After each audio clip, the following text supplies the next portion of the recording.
name is Eva Alphonse, in case you're new here, and in this channel we create a society that is informed, inclusive and updated on matters concerning special needs and disabilities in general. In today's video, we're going to look at part 2 of the sensory processing disorder.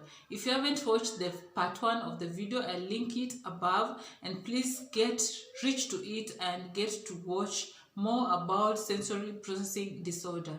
Please stay tuned and watch this video up to In the part 1 of the sensory processing disorders, we looked at some of the characteristics that can show you an individual or a child is oversensitive.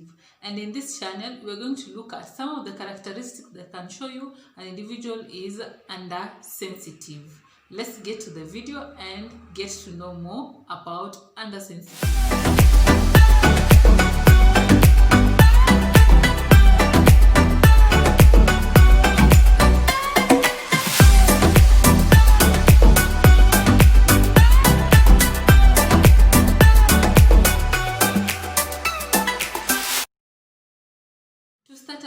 We're going to look at the sense of taste and smell.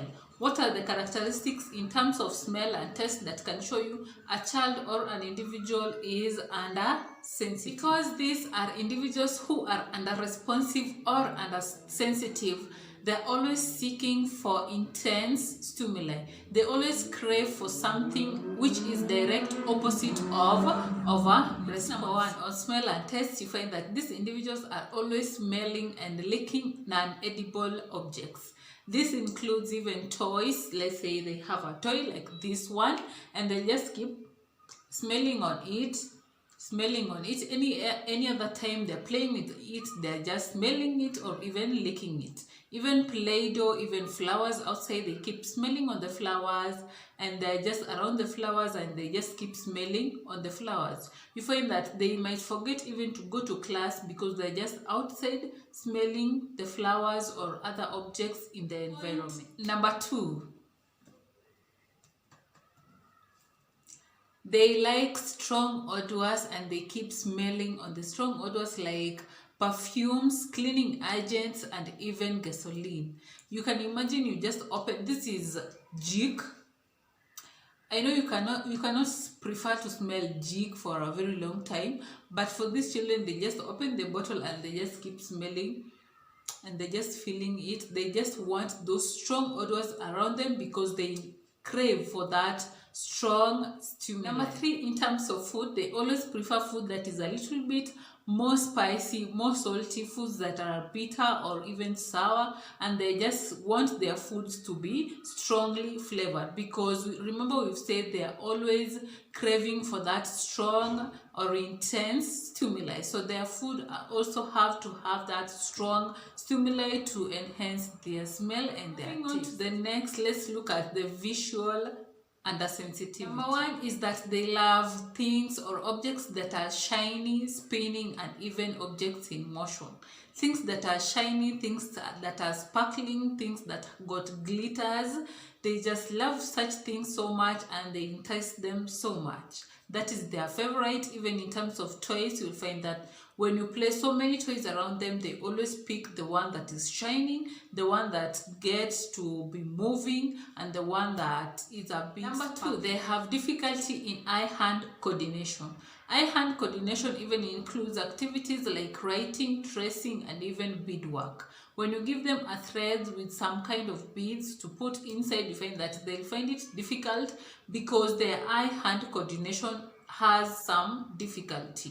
Even in writing, they can't really write on a straight line. You find that they write from top going down, and they're just not consistent with their writing because of poor eye-hand. Number 3, they love colored TV shows, cartoons that have so many colors that got things moving inside, which is exactly opposite of a child who is oversensitive. In the previous video, we say that a child who is oversensitive, they don't prefer to watch movies that are so colorful or that got so many things going on the screen. But in terms of undersensitivity, they enjoy that so much and they can just stare at the TV the whole time without complaining, without turning their head away from. Number 4 is that they have difficulty in distinguishing letters or the shapes that are of similar kind. For example, letter P, B, and D. If you can see an example like this one, this sound P, B, and D, you find that they always confuse such sounds or such letters that are of the similar kind, even in terms of shapes and color. The last point on visual is that they have difficulty in visual tracking.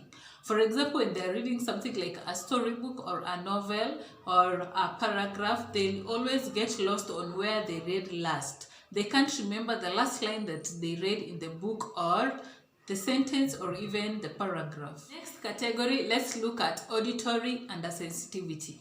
And the first point on auditory undersensitivity is that these individuals may use self-talk to get them through a task. For example, when they are bidding, they'll always keep talking to themselves in order for them to finish the task. You'll just hear them saying things like, now this is the brown bead, I have to remove the brown bead, I have to place it here, I have to do this, I have to do that. You see, they're just talking to themselves, because when they stop talking, then that will be the end of the task. It's like that talking motivates them to get through the task. Number 2 is that they never notice background noise. Things like a tickling clock, things like a moving car in the background, they'll always not notice such sounds. 3, they always prefer TVs or radio systems or whichever sound around them to be a little bit louder for them to get it well. Because when it is loud, it's like they not get to hear what is being said or what the machine is. Next point and the last one on auditory is that they may never respond to their names when you call them.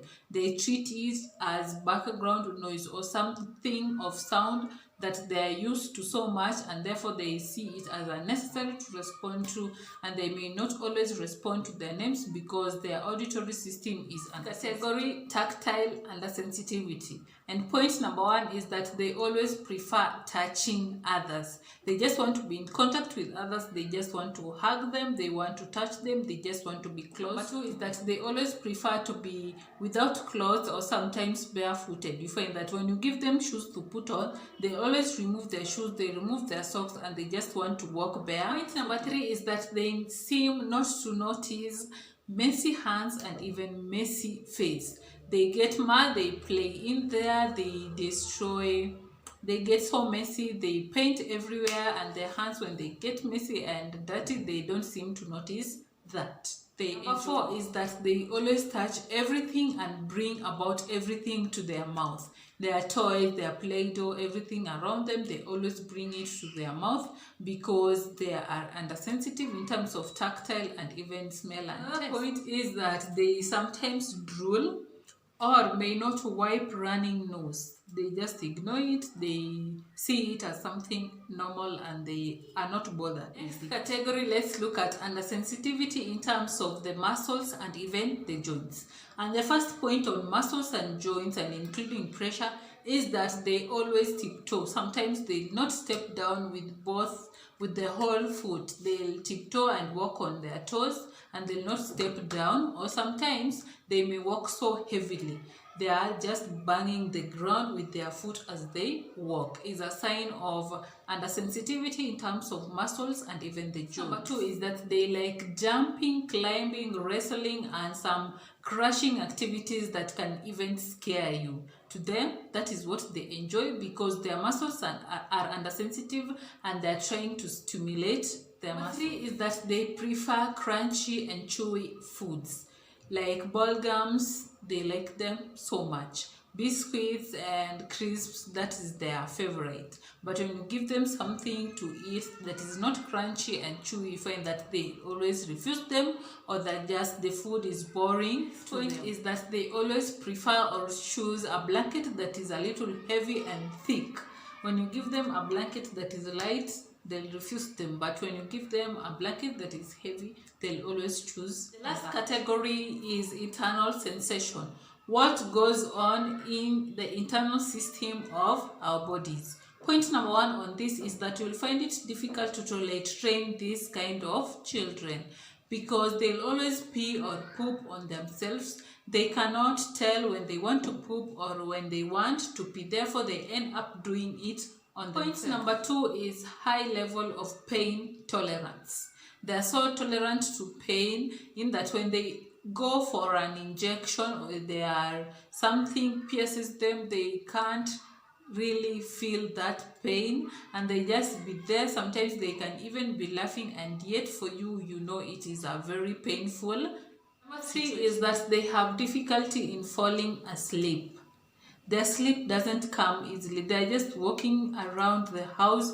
Even at 3 a.m. they're still walking and they don't seem to be sleepy. Or when they go to bed, they're not even sleeping. They just want to stay in the space. They just want to be awake. And you really have a difficult time in sleep training this kind of. Last point on this is that they always show no sign of hunger or thirst. Even when you know they're supposed to take some water for them, they just be relaxed or they don't feel like taking the water because their internal sensation is under sensitive or under responsive. They don't respond to their internal needs. Thank you so much for watching this video up to this far. If you haven't subscribed, please click on the subscribe button, and also don't forget to give this video a thumbs up. Thank you and see you